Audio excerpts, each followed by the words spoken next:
Welcome to PolyCast, a civilization podcast focused on game strategy. Dan Q. Makalua. The Me and Team. Ed Jin. With guest co-hosts... Bite. City's Irish. You're good with doing the introduction, right? As long as I have everyone's name so I don't sound... ZD Zarish does not want going, ugh. Way to treat the first time guest trying to... Wow, that was... Well, g'day everyone. Welcome to PolyCast number 290. My name's Bite and I am a guest host today. Joining me today is Dan Q. Guess who's back? Makalua. Backstreet Spy? All right. The Me in Team. Oh my gosh, I have electricity. Woohoo! Phil did not die to a hurricane! Phil has successfully researched electricity. And ZT Sarish. Early game progression, boys.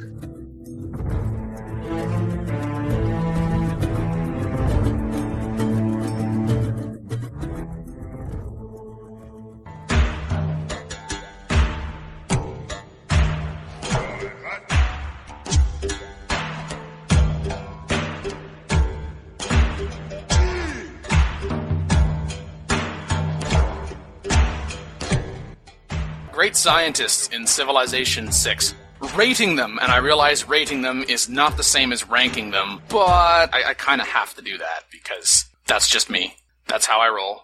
Now, unlike some other great people that have been talked about on the last two episodes of the show, there's actually a reason to talk about rating them and indeed ranking them individually because they have their own individual effects.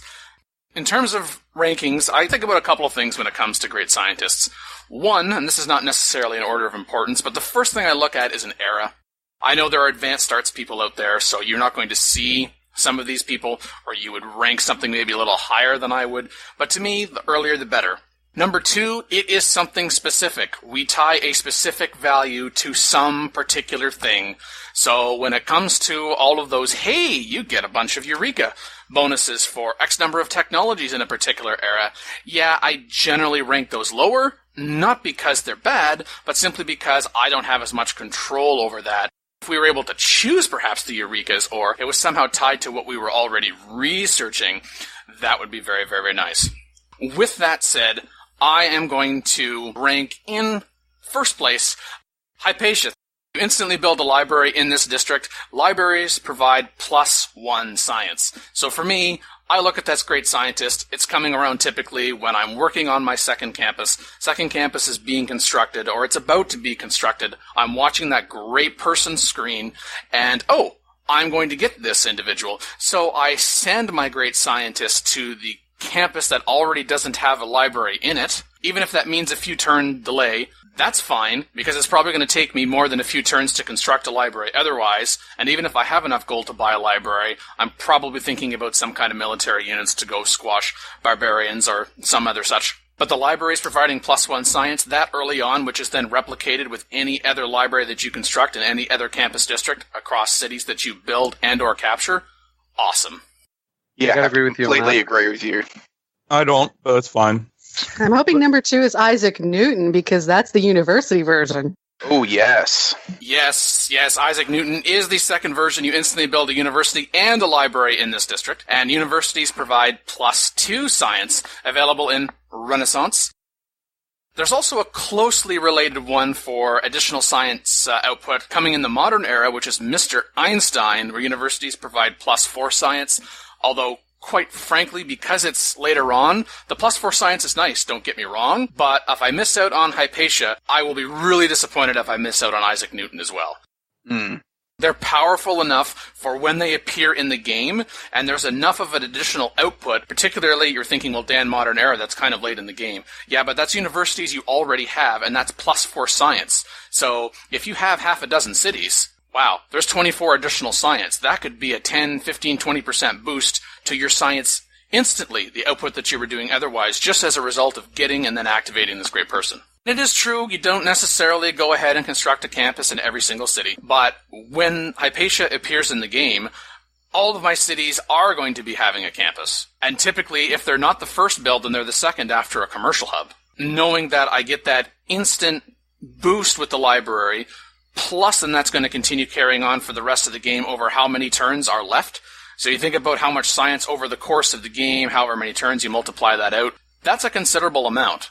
What's your typical estimate for how much science you generate as a result of making one of these great people? Have you done the math on that? I'm just curious. No, but I'm just looking at what else am I going to have to do in the game in order to get that additional science elsewise from having that great scientist. I admit he's probably the strongest of the classical era great scientists, mostly because the others are really weak. Something like Galileo getting 3 adjacency bonuses is going to trash it. Easy.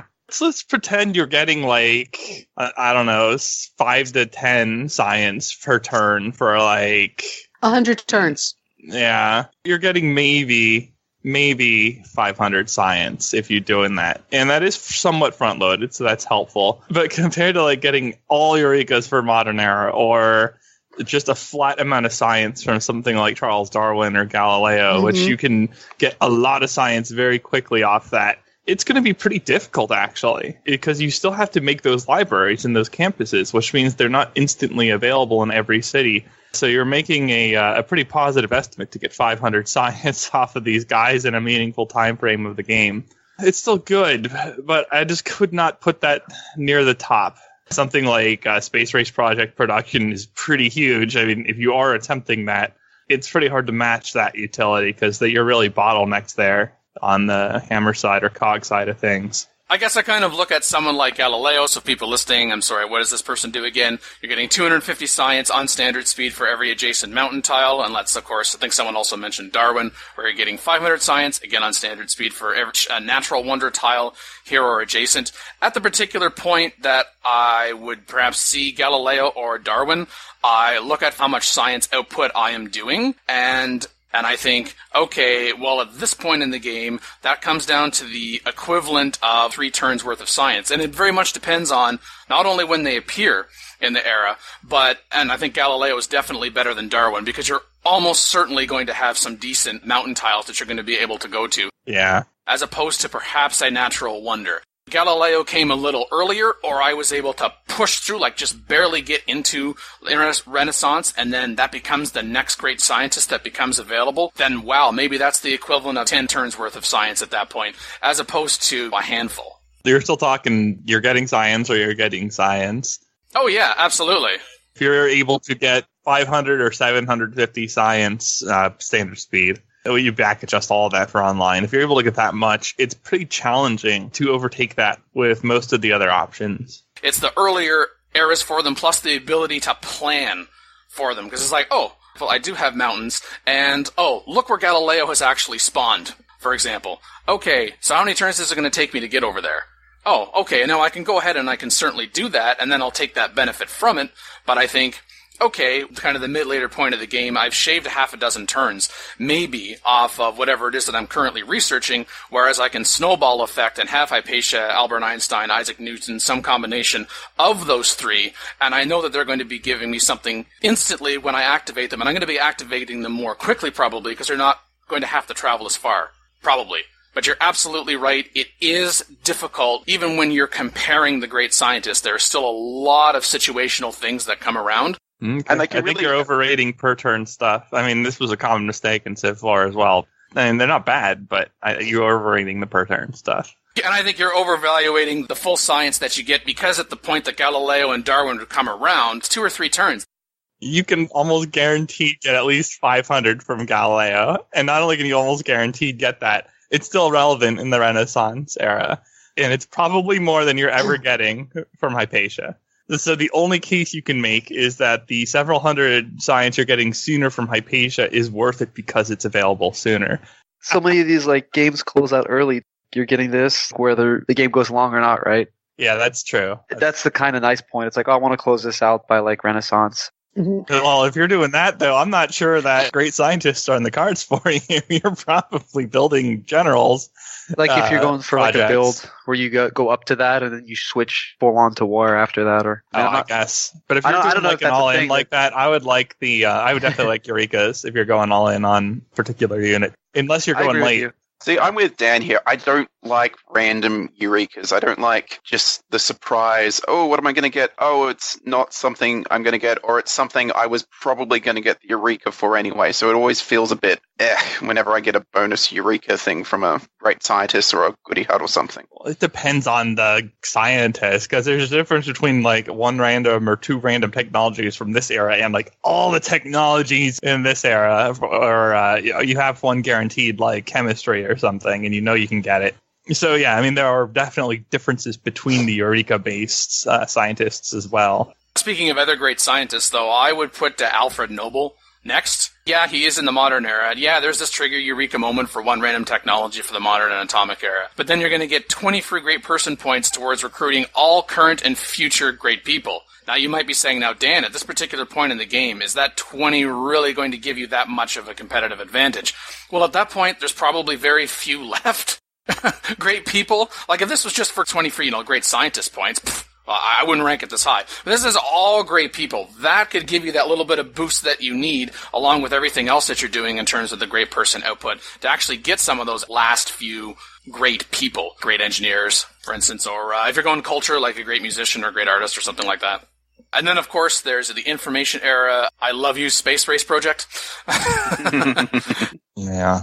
Carl Sagan and Stephanie Kowalik. Carl Sagan will give you 3,000 production towards Space Race project construction, and Stephanie will give you plus 100% towards Space Race projects.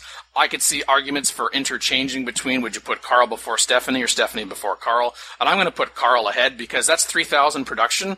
Across all of your cities, if you are doing the equivalent of 3,000 production... Don't you need to build a ship? If you've got multiple spaceports... Yeah, that's the thing. Then that 3,000 is just suddenly, you complete this turn, and this next turn, and this next turn. Or even if you only have one spaceport, like in one game there are one space victory, I only had that, but I completed however many components there are for the spaceship, all but one I completed on the next turn, after having just constructed the spaceport only a dozen turns before. And there was no way that I would be able to do that any faster, whereas if I've just got one spaceport and I got plus 100% production towards space race projects, that's great for that city, and I've constructed a spaceport, there better be decent production in there, but that's not going to help me as Carl Sagan would, particularly in that situation. Oh wait, overflow is applied 1-to-1 in this game, isn't it? Mm-hmm. Is it capped? No. So if you got both of these, you can break the game, basically. Oh, yeah. You almost finish a part, then you slap down Carl Sagan while you're already getting the plus 100%.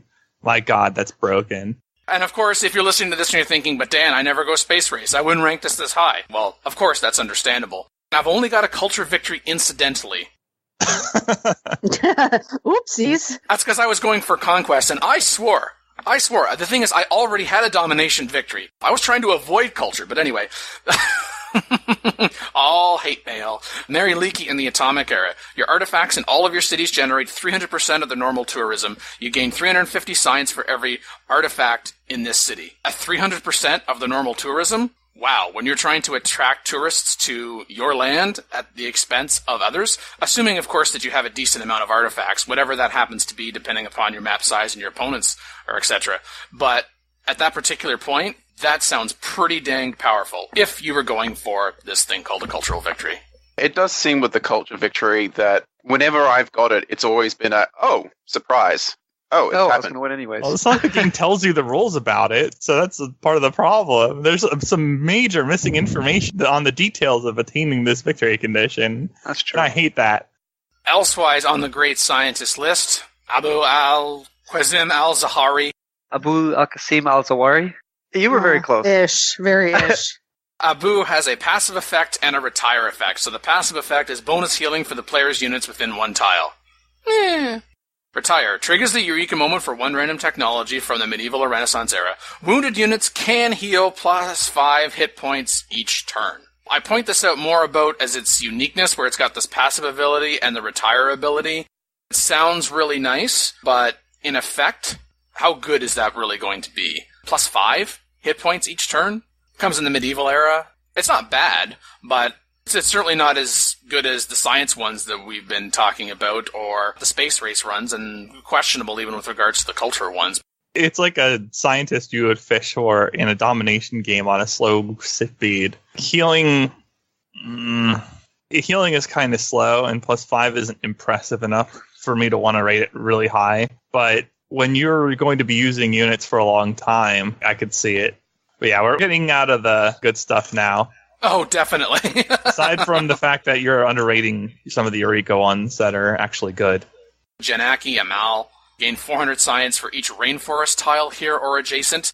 I mean, I'm thinking, are you Congo? Are you Brazil? Then You can almost always find some, though. Yes. Yeah. Either by going to Congo or Brazil, or by just walking into some rainforest somewhere. Oh, hey, look, I'm surrounded entirely by rainforest and standing in rainforest. Woo, science. Yeah, and that's a lot of science. A lot of science. I think I had this guy in one of our multiplayer games a couple of weeks ago, and I was like, oh my god, this is the best. It is Atomic Era, and I guess that 400 science, that's on standard speed. Yeah. Just thinking about, especially in the Atomic Era, what my scientific output is. If that was stuck in, say, even Renaissance or Industrial, then you could probably find a pretty decent cluster of rainforest. But I'm thinking more often than not, in the Atomic Era, yeah, if there's Brazil or Congo on the map, go find them and put them there. Or maybe if you're on a map that's got, hey, look, I know that there's a lot of rainforest here, then, yeah, that could be one that you're going to want to go for. But I think he's even more situational than certainly the mountain one, and possibly the natural wonder one, too. I mean, at some point in the game, you are going to discover all the natural wonders, or at least enough natural wonders to make worth getting that guy decent. You may not luck out with regards to the rainforest. You should know where these things are by the time these guys are available, like if you're scouting at all, which if you're trying, you should be. James Young Industrial Era. Reveal oil without the normal technology requirement. Triggers the Eureka moment for 2 random technologies from the Industrial or Modern Era. If this was perhaps a certain other great person that might have been talked about on earlier episodes that's going to give me an oil, Yeah. that's a completely different ball of wax. Whereas this one, revealing oil without the normal technology requirement, usually that's just, it revealed a little sooner that I don't have oil yet and I needed to go squash someone for it. Yeah. It's kind of that's nice, but it's better when I get it given to me through that great merchant. Yeah, and since I'm going to be able to discover that anyway, you're going to reveal oil not too long after that down the technology path. It's nice, but it's not something that's, wow, this is amazing, and I wish I had it. Yeah. He's probably more useful for the Eurekas, honestly. Yes, I would agree with that. You do get 2 at least. In the medieval era, Hildegard of Bingen. This holy site's district faith adjacency bonus provides science as well. Gain 100 faith. If religion was in Civilization 6 like it was in Civilization 5, I'd be enjoying this a little more. But pursuing religion myself, I think you're farther behind because you're having to pursue religion at the expense of something else, gold, science, production. I just don't think it's worth it. It's not bad if you're playing Australia and you get a really good adjacency bonus, but other than that, it's a bit meh. Okay, Russia, sure. Oh, yeah. You get a conquest, too, of someone who had a good holy site adjacency setup. It happens. But yeah, that's pretty situational. As for the remaining scientists, they're the ones that trigger the Eureka moment. Phil alluded to this individual earlier, the one that triggers Eureka moment for all technologies from the information era. Mm-hmm. Abdus Salam. Yes. Thank you. I will gladly take that individual. Because then you don't have to worry about choosing which ones. Yeah, you just get all of them. Our Habatia in the classical era? Oh, 3 That's all right. Eurekas. It's alright. That's okay. Yeah, 3 Eurekas instead of just 2. Because some of these are 2. There's seems to be 1 in each era that gives you the 3 random technologies from that era or the next era. It's a nice little boost.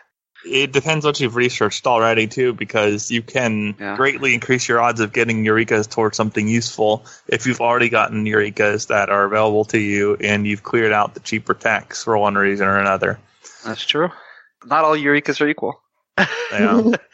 No. But you can put some weights in those dice that you're rolling when you're doing this. And it's worth considering because, again, the science you can get from that can easily overpower the science from the +1 to libraries. And that is available early. Classical era, yes. It's less likely to be that those 3 random technologies you get the Eureka for you already have or are about to get anyway. And it's earlier on in the game, so even back to my own criteria earlier on in the game, yes. It depends how well you're micromanaging your Eurekas, but if you are and you're caring about science, you should have most of the attainable Eurekas to you already. And then, yes, there are those that have the specific Eureka triggers. Dmitry Mendeleev was mentioned because he's industrial era. He's the one for chemistry. Plus, you get one random from the industrial era. There's also computers, Eureka Moment, Alan Turing in the modern era, and then you get one random technology from the modern era as well for Eureka Moment. And then there's the mathematics one, the classical era one, Euclid, which also gives you one random Eureka from the medieval era. It does give you Petra, so if you're looking to seal that desert point, you kind of want that as soon as possible. Man, that's niche, though. Is there a normal Eureka for mathematics? Like, what's the normal criteria there? Build 3 different specialty districts. Oh my gosh. Ooh, yeah, I that's have a no lot. idea then. Seems like a balance between the ones that are conditional, the ones that are always there but not that impressive, versus the ones that you may never get to. It's really hard to get a good opinion on things like without really diving into all these. These guys in general are weaker than generals and merchants as well. Yes. Still very good. Still worth pursuing because they're on different poles. You're not losing the opportunity to get the merchants by going for these. So if you have the campuses, and you probably have at least a few, they're worth pursuing. And admittedly, I would say in most games, the great people that you're probably going to have the most difficulty getting, that you're going to consistently have the most competition for, not necessarily any individual one, but actually getting one, short of certain civs being on the map, would be a great scientist, because it is rare, although I have seen it, taking over a civ, even in mid-game, like medieval, and they don't seem to have any campuses anywhere. You're checking how many great scientist points per turn people are generating. It's usually very, very, very close, so it's a very crowded group of people trying to get into this pool of great scientists.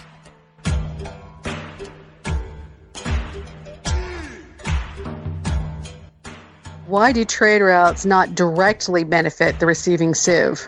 Oh, I'm going to be sending a trade route to this particular civilization. Here is what I'm going to be getting in terms of food, gold, all that stuff. The city that is getting it, yes, they're getting a road. Okay, yes, they're going to be able to benefit from the road that's being constructed between the two cities. And you might be thinking, thank you for sending me that trade road. I can now march my army that much more quickly to you and squash you.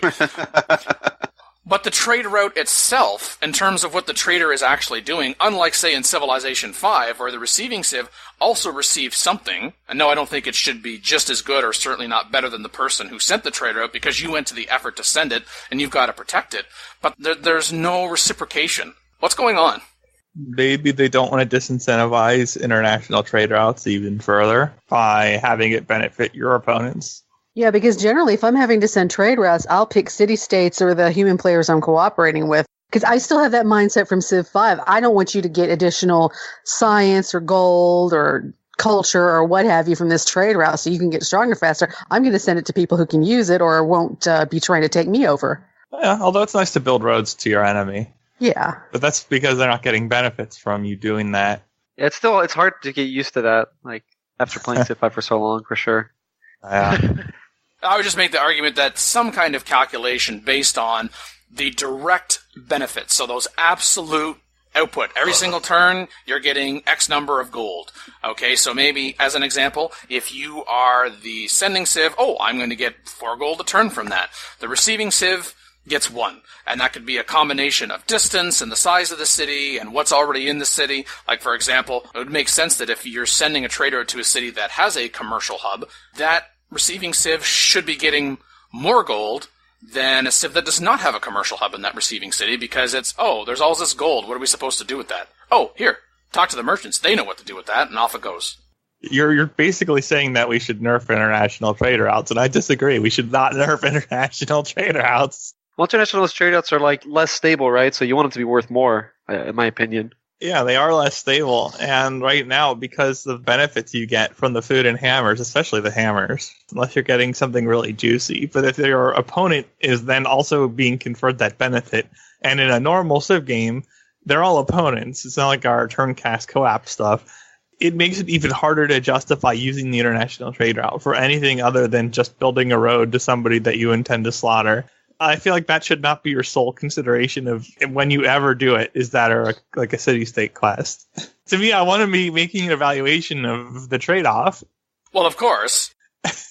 and saying, okay, sometimes this is actually better. But giving my opponent benefits does not make me evaluate the option more strongly. Perhaps they'll actually do a little bit more with diplomacy and trade, and allow options there, and then maybe they'll rework it. I mean, I know this is a lot of conjecture, but maybe that's something that they'll look into later, because certainly an area for improvement. Well, if you make it good enough and that you create some incentive for your opponent to destroy it, but then you can also have a situation where maybe your opponent also wants to trade with you, and so you have an agreement where you don't kill each other's trade routes, so you both get ahead or something. That could work if the diplomacy in the game was functional. Yeah. Well, without having to have each trade route you individually send also benefit your opponent. Well, how about this then? If through diplomatic interaction, if you are friends with another civilization, whether it's a human player, an AI, or other humans with each other, other AI with each other, then the receiving civ would receive some benefit from that trade route. Not the same amount. Definitely not like 1 gold per 1 gold or anything like that. But then you're connecting with okay, I don't mind the receiving civ benefiting from this, at least at this particular point in time, because after all, trade routes are going to come up for renewal. But I'm friends with you right now, and so because we're friends right now, you're less likely, as soon as the friendship is over, to go ahead and declare war and then squash my trade route. So because of that, and we have an existing relationship, I don't mind giving you kind of a very small benefit in exchange for my sending you a trade route. So then you would have that connection to the diplomacy, which would make diplomacy a little more interesting, and diplomacy can use all the help it could get. I don't like this one. While at the same time not adversely affecting the value of international trade routes, full stop. If you require the friendship for this, then you're going to get arguments between people. I'm sending more trade routes than you are. Send more trade routes because you're getting more benefit than me, and that kind of nonsense. And if we're talking AI, then I mean, just get the milk out of the fridge, because that's what this is going to be. You're super milking the AI. I think it'd be really nice if you're able to just say, like, I don't want your trade routes, right? Like, have the benefit there, but be able to say, like, I don't want your trade routes. That way, if you have somebody who's just benefiting from it, you don't want to declare war on them, but you do want to, like, say, like, hey, I don't want you to keep benefiting from these. So you're thinking something along the lines of, say, I don't want to declare war on this civilization because they got all these religious units in here. Well, that's, of course, very effective. Can you just walk over them? But fine, then I'm going to combat your religious units with my religious units, and we can have a religious conflict even though the civilizations themselves are not at war. So you could have something similar in diplomacy that perhaps if you say, hey, if you don't stop sending trade routes to me, then I'm going to activate something. You could embed it within an existing unit, for example. I was just thinking their units can't come in anymore. Like, kind of like a closed borders, but for traders. Yeah. People can't just take advantage of, like, just like saying, hey, I'm sending you trade routes. You better declare war on me if you want it to stop. Okay, I don't want to do that. That's a little extreme. Like, yeah, I can see that. But it is some value, right, to receiving a trade route and getting at least a little bit out of it. Maybe you can think about, like, where you're going to position yourself on the map, right? Like, if you're in between a bunch of people, that's not a great situation, but at least maybe you have the benefit of getting some trade routes through Well, your you're not territory. making that choice, though. You're kind of given that hand regardless. That's true, but I mean, like, if you expand to locations that are between people, then you're making that decision, right? I guess. I'm just picturing what that looks like when you actually go for it in practice in a game. I guess in practice, maybe you would want to do that. Like, I think about it, but I guess it depends if it's single player or multiplayer, and there comes the issue again, right? Yeah, but I would like the mechanic designed in a way that you could use it functionally in multiplayer. Yeah, no, I understand. I think either way, at least, like, as long as you have some sort of control over what happens with trade, and maybe they implement it through diplomacy, it'll be more interesting. Yeah, I think that would help. If you have like a diplo control on it and it's significantly stronger, noticeably stronger than internal trade routes, so you have some incentive to use it, that could help, because that would actually get some people to the table on diplomacy too. Uh-huh. Yeah. If we had a situation where it was embedded within the diplomacy that, okay, in order for there to be trade routes to be established between two civilizations, we're going to have an agreement that that's going to be acceptable, like having an open border to move your military units or your civilian units across, then in that case, now there is a direct benefit for the receiving civ, because you've had to have decent enough relations with that other person or that AI or between AIs in order to be able to have that. And so now if you want to take advantage of it, now it's on you to ensure that you have a sufficient number of trade routes and to actually construct that trader and to send it to that civ and then continue to protect from other civs or barbarians or a combination of the two. I would be okay with looking at it that way. Yeah, me too. I like that a lot more. I was just looking, how can we have it so that the receiving civ benefits directly from the trade route, other than just the fact the road has been constructed? You said something about being able to start a relationship and then have people trade with you, right? I was just saying it'd be less clicks if you can trade by default, and then you can just say no if you see that trade route coming and you're the other civ. I just think that's like simpler. That's all. Yeah, that's fine. It's a little less involved, but I want to just have less clicks. They already are. And there are other 4X games that do sort of have mechanics similar to that, like Sins of a Solar Empire. You can have just trading alliances, and that doesn't even affect whether you're shooting at them or not. So there are ways of implementing that.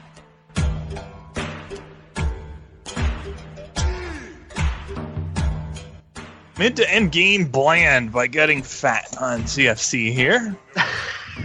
Wow. That's that is the his name. that is literally the handle, and apparently a lot of a handle. Like, what do you want me to say? Wow. This isn't one of those ones where I'm mispronouncing it. I think it's pretty obvious. Anyway, the gist of this thread is maybe to bring stuff, corporations, ideology, pressure, culture flip, all that kind of thing back into the game. He feels that there's not a lot going on in the end game. But I'm not sure that this is a fixable problem in practice in Civ, unless you drastically alter the design and model of the Civ game in general, or the Civ series in general. Because like the first response post here by Art and Morty, the point comes too soon where it feels like only large-scale war is going to change anything about how the mid-end game is going to play out. That has been true in every Civilization game that I've ever touched. Someone starts to get in front, and unless you put them down, they're going to win in every game. It's been that way since Civ 1. Yep. My problem with this is that the time between when this starts and when this ends is too long in IRL terms, in per turn terms, however you want to measure it. Someone's running away, and that someone's going to win, and there's way too much time between when that's true and when that someone wins. Also in the thread came up with comparisons to previous Civilization titles, and then yes, generally the consensus that this is a Civilization issue full stop, and some people started to make the argument that, well, it is worse in Civ 6 than it was in, say, Quantity X, and one of those individuals is KAU, who said, I think it was a bit better in Civ 5 for a couple of reasons, and by a bit better, I think he means it was not as bland, not that it was more bland based on the subject title. He said, I could play tall, which meant I didn't have to spend 90% of my time making mundane decisions about production queues. And there were some new elements introduced in the late game, most relatedly to the World Congress, ideology, and cooperative projects. Okay, cooperative projects, those were a kind of a neat little thing that you could do. Oh, let's have the international games, for example. But that wasn't make or break. That gave you such a competitive advantage that you won because of that. It certainly wouldn't hurt you, but I don't feel that's going to help with mid to late game drag, although I wouldn't mind seeing that back again. World Congress itself, idea is fine, but implementation, dear me. But ideologies too, like, yes, there's not a lot of depth there. It was contrived diplomatic conflict. In other words, real players wouldn't give a crap what ideology you picked unless you picked something too strong or weak or whatever. And the AIs cared about that instead of actually victory conditions. We have been friends for 100 turns or whatever it happens to be. Oh, you're a different ideology than I am. I hate you. Yeah. You hate my choice, but suddenly we're not friends anymore? What do you mean you're declaring war on me? Wait, what? I'm like a couple of eras ahead of you. That was probably to your benefit. Okay, I'm just going to turn around and squash you. Yeah, they prioritize ideology too much to their own detriment. So that was a major problem. As you say, Phil, it was egregious in that respect, and in a multiplayer situation, Yeah, no one cared. Aside from the fact that if someone got to ideologies much before you and are getting those bonuses, that's a major red flag. But the ideology choice itself, not really. And no, the answer to mundane clicks is not to force quote-unquote tall flight. The answer to mundane clicks is to bring the UI up from 20 years ago and make it a functional UI. And then they won't have nearly as many mundane clicks. I agree. I think that one of the things that comes up again with this situation, whether you're playing single or multiplayer, and it would be nice if this was designed to work in both, right? So maybe if you pick an ideology, there's just some stuff you can't do with other civilizations anymore, like diplomacy-wise. that you're just very restricted, maybe that could be of interest. Now, obviously, the diplomacy system is not really there yet, but maybe if there was a lot of stuff that was suddenly limited when you picked a different ideology, that could be of some interest. Maybe the warmonger penalties for declaring war on a different ideology are higher on the same, You'd have to rework warmonger penalties, but it's a good idea in concept because you want stuff that players who are actual players, human beings interacting with each other would actually use. You are picking ideologies that constrain you in some ways, which give you big bonuses in other ways. That could be a good mechanic depending on how it's implemented. Yeah. And it would certainly be better than what we had in Civ 5 ideologies, which were just, you get some bonuses and people randomly don't like you, but only if they're AI. Yeah. And it feels so arbitrary, I don't like that feeling of arbitrary conflict, right? Just like in Beyond Earth, it's like, oh, I hate you more and more and more. Like, okay, cool. Like, what do you want from me? It doesn't feel real. Wow. You have victory conditions in the game, which is a separation from reality already. However, if you're going to include them in the game, then the player should be making decisions based on their existence. Because otherwise they're not playing the same game. They're just exactly. not. Yeah. Hussein rightly points out in the chat that yes, it's the nature of a 4X game like Civ. Since your first turns is always going to be of more value than your second turn because Civ has that snowball effect. So an action in turns 1 to 10 is much more powerful than 100 to 110. Yes, because of the time that you're going to then to be able to build on that kind of risk reward. But at the same time, you don't want it to be such that there is no value, or the value is random number generator. You either are all in and you blow it out of proportion how worthwhile it is. It's like, okay, everything I did up to the mid to late game doesn't seem to matter anymore because now I'm the only person on this planet with this ideology in Civilization 5. Or, that's nice, but I'm just going to continue doing what it is that I already did, and it has absolutely no impact whatsoever, again, on what it is that I'm currently progressing towards. We need somewhere in the middle. The extremes are easy. Civ has done that many times. We need to find that middle ground, and for right now, of course, within the Civilization 6 context. I think that when you think about this whole issue about it's getting boring, it's getting bland, that's the symptom, right? The main issue, right, is that you can't really get to the end of the game. I mean, you just don't think you're going to win, right, when you're behind. But I think that the more important thing is to have fun, right? Like, if you were having a good time, even if you were losing, that'd be fine. But you're bored and you're losing. If you can manage to make it interesting, regardless of whether you're winning or not, I think that might solve this problem to a decent degree. You're probably not going to win, but if the game's still entertaining, you're not going to care that much, are you? I think the game needs to be entertaining either way. Good example is there are plenty of times in Civ 4 or Civ 5, or even Civ 6, although I just win military now. But I would be going for culture in Civ 4. And I would have set up the AI to the point where I knew I could not be declared on. In other words, I was guaranteed to win. But that was so dull. You just hit end turn, and wait. You have a counter on the screen. Hey, I know for a fact, I can calculate it down to the turn. I'm going to win 45 turns from now. Yeah, that's yay. bad. I mean, and okay, I'm not only not going to lose. I know I'm not going to lose, but that's. Ugh. and the novelty factor wears off pretty quickly on that number 2. Civilization is supposed to be about replayability, so if you know that I'm going to set this up and I'm always going to win, and as you said, you calculated it down to the exact turn, that sounds nice if you're trying to, reproduce something historically accurate, for example, but when you're trying to get immersed in something and feel like that you are challenged, that perhaps the AI recognizes, hey, I see what you're doing, or at the very least, they then decide, oh, you're playing against this civilization this time, or this civilization is your neighbor, and they take this action that's different, then there's actually a chance that you might not be able to replicate what you have done, or could have done, dozens and dozens of times over, which leads you to quitting the game before you ever get anywhere near a victory condition, which also comes up in the thread as Civilization 6, I quit games more quickly than I did in previous Civilization games. I don't care about the victory conditions, and that's because of this lull in the mid to late game. Start a new game. And I think part of that is, I think we've already touched on it, that the culture victory is a bit nebulous. We'll use that word. There isn't really a diplomacy victory. You've got religious, but that's probably going to happen early, if anything.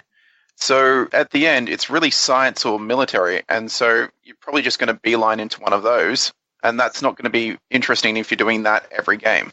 The science is military, because you can end the game with nukes if you get them before other people. There's no need for a ship. That's its own problem. you are very quickly again at a point where you know you're going to win. There's no opposition there. It is just going through the motions at that point. The decisions aren't meaningful anymore because basically as long as you don't throw, you won. One thing, too, that's hard is implementing other people having a chance without making it a catch-up mechanic, right? Yes. Yeah. Maybe in the late game, if you can screw up harder, it's not going to feel like, oh, somebody caught up to you. The bigger mistakes that you can make. I was also thinking, like, maybe every era can have its own thing that makes it different.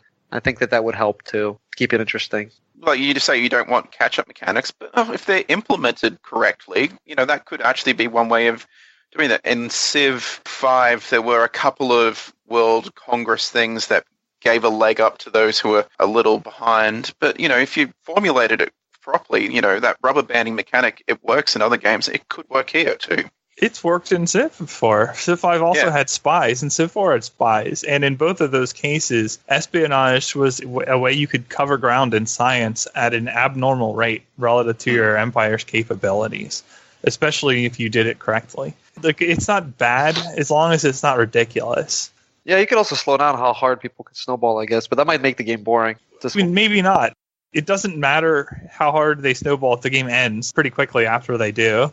That's true. Like something like the old Warlords games did. If you were winning by enough, the AI would just be like, okay, nobody's going to stop you now. So if you want, you can just win. You have over half of the cities. I forget the exact trigger for it, but basically if you'll stop slaughtering us, you can win the game.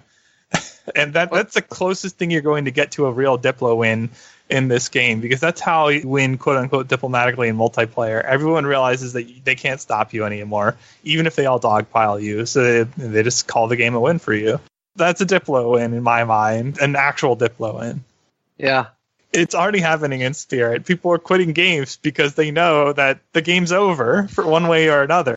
Either they are going to win or they are certainly not going to win, but it's going to be another 4 hours before that happens. Come on. I think it's a mix of both, though. I think it's because they know they're not going to win and because they're bored. If you were having fun, I don't think you'd care that much. Well, that's true, if but you were truly enjoying big part of the fun in this game is making meaningful choices as you're going through the game. And the combination of UI slugfest and knowing that no matter what choices you make at this point, you're not going to win or you are going to win, really put a hamper on your chances of having fun.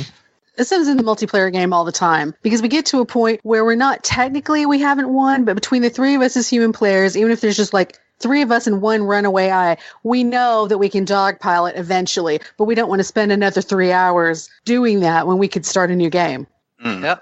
When it comes to victory conditions, there should be a way, depending upon how you're playing it, to accelerate getting to that victory condition. Because there's always the option, of course, after I get the victory condition, that victory condition came too soon, I want to keep playing. Well, you can, of course, still do that. Although I remember in the original Civilization, you could not. Thank you for having save games, and I could go back and just leave this one AI by itself with one city. But when it's a 4X game, this awful, and I say awful balance, it's awful because it's difficult to find, but it's also very intriguing because it sparks a lot of good conversation. When you're exploring, expanding, exploiting, and exterminating, at some point, yes, there's someone that's going to be running away. So the victory condition should be able to recognize that. Drew Sain talked about how, say, in Civilization 4, right, the domination victory, get a combination of territory, as I pointed out, also world population. That was a considerable help because more often than not, we would have games that achieved a formal victory before we said, can we just call this and say so-and-so, air quotes, won? Not to say that you can't have your own individual victory conditions, but the game should be recognizing and taking into account, however that works out, this person is a runaway. This person is going to win, while at the same time not having the runaway happen so fast that it doesn't give somebody who maybe made a mistake on turn 20 to try to correct that or to have a little bit of a course correction on turn 60 so they have a chance to be competitive once again without saying, oh, well, so now you're going to penalize the person or players that were doing what they were supposed to be doing in the first 50 turns of the games, and now you're kind of bringing them down because you're trying to bring the other person up artificially. There's got to be that balance in there so that ultimately we get to, there's a victory condition within a reasonable amount of time, that you are not bored, at least for an extended period of time, that it's not bland, that you had interesting choices, and I want to play this again because I can make a series of different choices and I could change the outcome of the game. I think it's a lot easier to say than to actually do, but I think there's been enough in Civ history that perhaps sometimes when it comes to that third old, third new, third modified rule that they've been working on at Firaxis and Civilization titles and Civilization 3, that perhaps they take away or they modify things that didn't need to be taken away or modified, where they're trying to add and change other things. Because I think if you take little bits from what Civ 4 had and Civ 5 and Civ 6 had, you could have this victory condition that was meaningful and satisfying. Yeah, I agree. And maybe they could propose some victory conditions that are like early, potentially victory conditions, right? Ones that, like you said, like adjust to what's going on and kind of call it early. That would be nice, like as an option. Yeah. Put that in the game. You don't have to accept the victory condition as the winner. Yeah. Like, or you can just like tick it, right, before you make the games. Like, I want these conditions. Oh, yeah. Variable, or whatever that you want to call them. That way you at least have the option of saying, like, I don't want to play till the end of the game. Like, I don't care if then it's not epic or whatever. I just want to close it out when I know I'm going to win. Yeah. I don't have a problem if the game is going 250, 300 turns. If everyone is so close neck and neck, half a dozen turns or a single turn can make a difference. That's interesting. That's exciting. That's like it's the bottom of the ninth and it's 4-4 right now. That's interesting. But get to the bottom of the ninth and okay, so it's, 21-2. Well, yeah, it's possible you're going to be able to roll that over into the 10th inning, but A, how likely is that? And that's a lot of effort. How much fun is that? Exactly. There's a lot they could do, is I think we can all agree on. On multiple fronts, whether it's better victories or more interesting gameplay later on. There's a lot that can be done. If I feel like I have to restart a game before a victory condition is achieved, I want to be blaming myself more than the game itself, because then it's, okay, either I need to change what it is that I'm doing, I'm just going to keep doing what it is that I'm doing and get used to it, as opposed to, man, there was nothing else I could have done because the mechanics screwed me over. Yeah. Either that or the mechanics screwed me over because I don't understand it as well as I should. Oh, okay, then that's on me at this point because I decided to move up in difficulty, or I've never played against this civilization before. To recognize the complexity so it's not too simple, but it's also that it's not too complicated to get a victory condition in a decent amount of time and feel like that was worth it. Because after all, playing a Civ game is an investment in time. It's not like sitting down and playing Minesweeper. No offense, Minesweeper.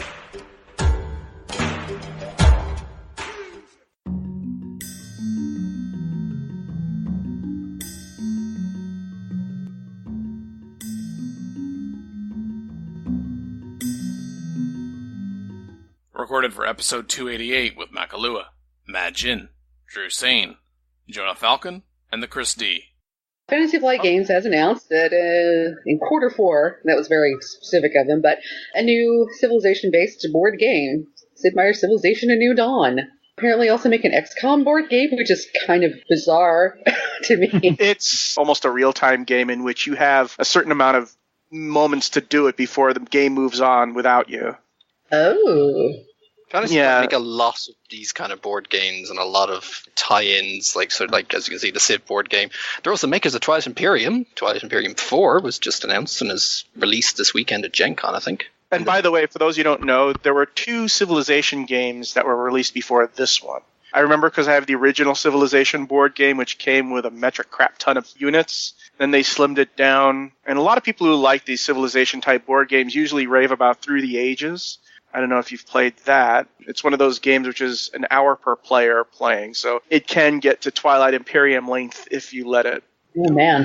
Is that the 1990 version or the 2000 version, or 2003 version? I think it was 2000 version of Civilization, the board game, which was basically very straight up, a lot of units and a lot of pieces, while the second game, and I forgot it, stripped it down so that it was mostly about developing your nations and technologies. And judging by what Fantasy Flight is doing, they're modifying that second game.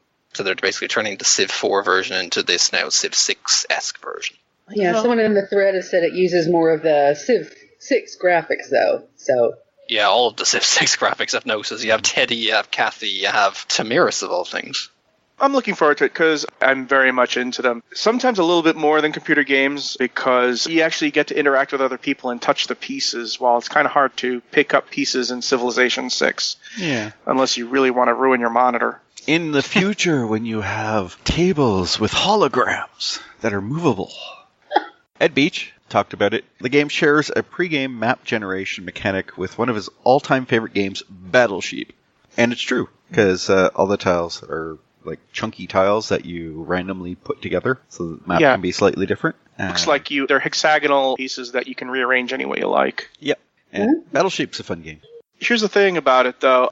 One of the major stumbling blocks to the previous two Civ games is that they could take a long time, and they don't really say what their play time is. If they can get a game that can be played in 90 minutes, then I think a lot of people would be attracted to it, because that's one of the problems with the Civ-type board games is that they go on and on and on and on and on, and sometimes people don't have the time for that.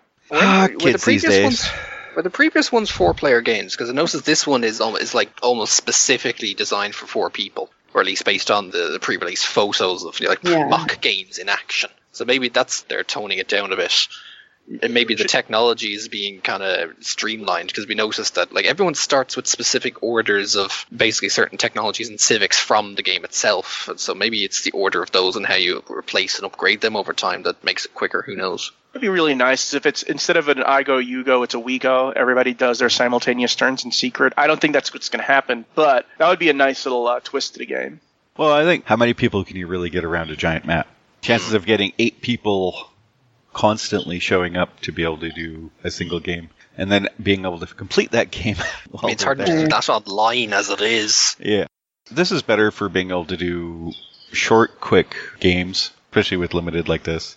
Multiple other games are very similar that way. That way it keeps the time short, and you can even probably do it competitively. We should also mention it's pre-ordering for $50 US. Here's the thing about that, though. The code for the games is Civ01, which seems to indicate to me that, they're planning multiple expansions to this. Yep. Maybe they're going to follow the expansions of Civ 6 every time. Well, yeah, just include new Civs. That's the most obvious part of it. Yeah.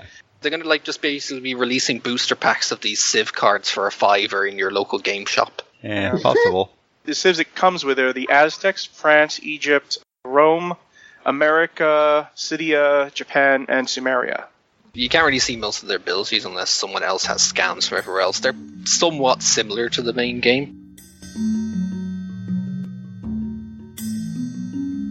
Mac's patch came out last week, and after another week, we've got the Linux patch out. So they're not talking to each other yet, but everyone is now up to date, so to speak. Aspire Media, who is behind the ports, both the Mac and the Linux version of Civilization 6, said, here's your summer 2017 update, but we've come across quote-unquote nasty cross-platform bugs.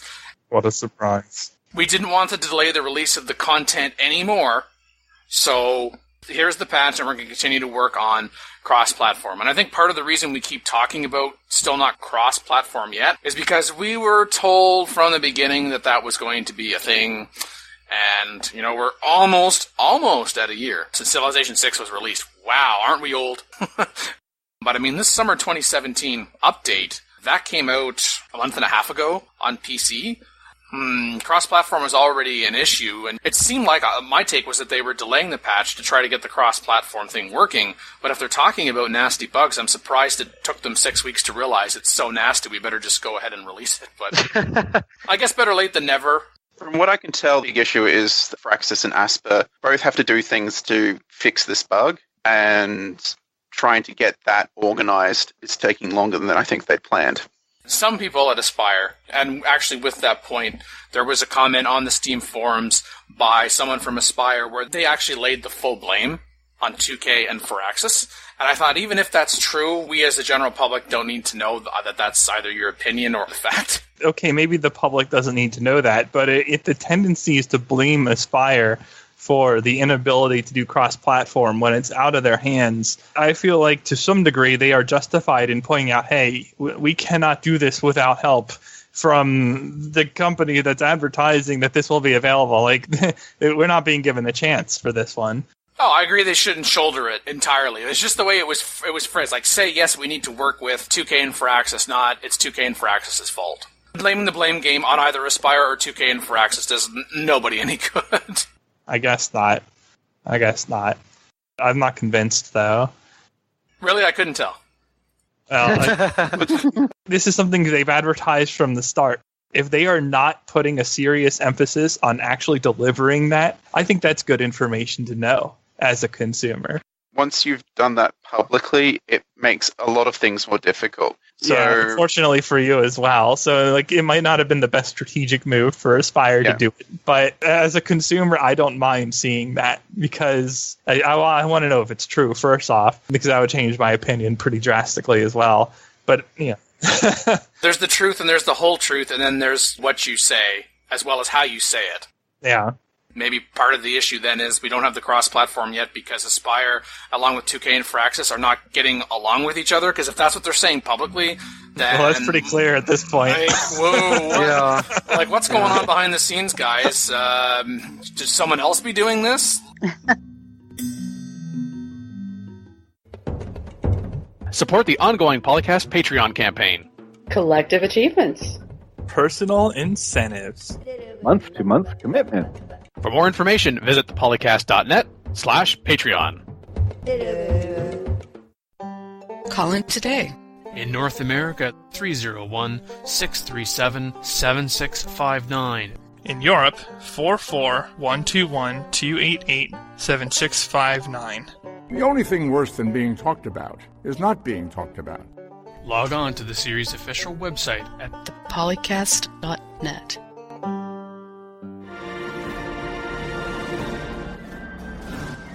Alright, shall I close this up then? Let's do it. Alright. This has been PolyCast episode 290 with your host, Dan Q. Spooning. Makalua. Can I stab you with a fork now? I don't know, can you? I'm checking the internet. Me and team. As long as that fork comes into the back for Dan. This week's wonderful guest, Brian McNamara. Thank you, and I am going to sleep the moment this ends. And myself, ZT's Irish. So wait, ZT, are you saying you are not a wonderful guest? Just a basic guy, man. But can a basic guy also not be a wonderful guest at the same time? Why does it have to be mutually exclusive? You could try. Well, it's like RimWorld. He's just very impressive because that's more cost efficient. There you go. It's focusing on one stat. So I guess I could say the guest co-host for the week, right? Well, yeah, you could do that. Unless you were thinking, that Bite was the wonderful guest and you were the wonderful new regular co-host, but I thought we already went over that. But that wasn't actually the case, so... And guest co-host, Makalua. I know. Well, then Mackie's a permanent guest then. I'm still amused that they called you a guest. I know. That's good stuff. If Mackie's a guest, what the heck am I? This might have been really high A drop-in host? Apparently. That might have some implications. I don't know, but that's okay. I'll be the drop-in host. Drop-in host. Phil and Mackie, thanks for returning to the show. Wait, what? Yeah, sorry for being hard to reach. Hey. I'm just a drop-in host, man. I'm thanking the drop-in host, Phil, for returning, and the guest for Mackie for returning. I think they were just completely set, right? I mean... Yeah. Making so much side-eye face right now. Now, is it bad enough that you wish we would make the reference to you being the only woman on the internet? Is it that bad? No. Oh, it's not that bad. Okay, all right. We don't need to bring that joke back for 2017. Oh, okay. Well, so we still have some work to do, all right, to get it to be that bad. All right. But Mackie... Like, no. Nice. And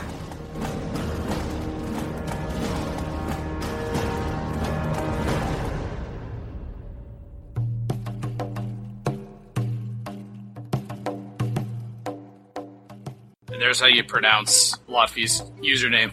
Thank you for that. You're welcome. Makalua. Mackie's going to be so disappointed you didn't mispronounce it. Oh.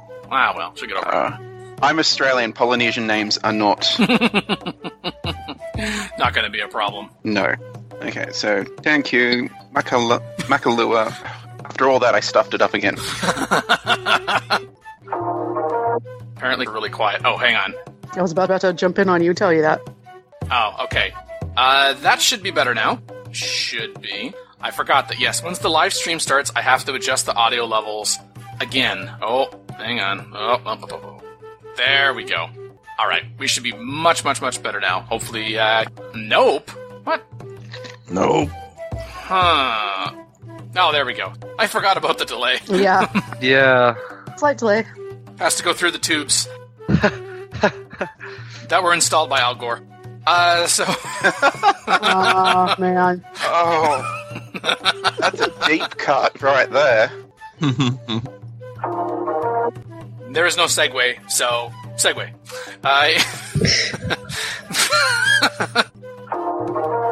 Just saying in the chat, yes, time for a UI cast. Oh, if we're going to have a UI cast, I'm not starting with Civilization 6. Dear Microsoft. Shots fired.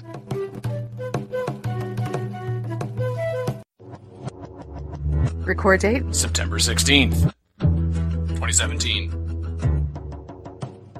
Civilization 4, 5, and Beyond Earth sound clips. Copyright Take-Two Interactive. Copyright Civilized Communication at civcom.net.